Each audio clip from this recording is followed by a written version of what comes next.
Laut Makassar itu indah, tapi sayangnya keindahan di permukaan laut tidak seindah yang ada di dasar laut.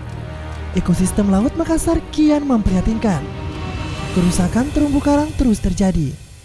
Kenyataan pahit bahwa terumbu karang yang dulu bersemi indah kini tidak bisa lagi dinikmati keindahannya.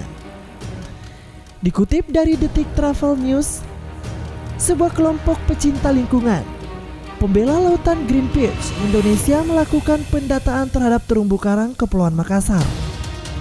Kegiatan ini dilakukan 3 tempat, yaitu Pulau Baralompo, Pulau Barancadi, dan Kode Ngareng Keke. Dari hasil kegiatan ini didapatkan kenyataan pahit yang harus diterima, yaitu terumbu karang yang rusak parah. Terumbu karang rata dengan lantai perairan.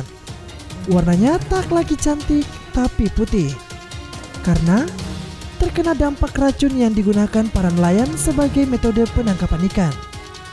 Pemicu kerusakan lainnya juga diakibatkan masih banyaknya nelayan menggunakan bom untuk menangkap ikan.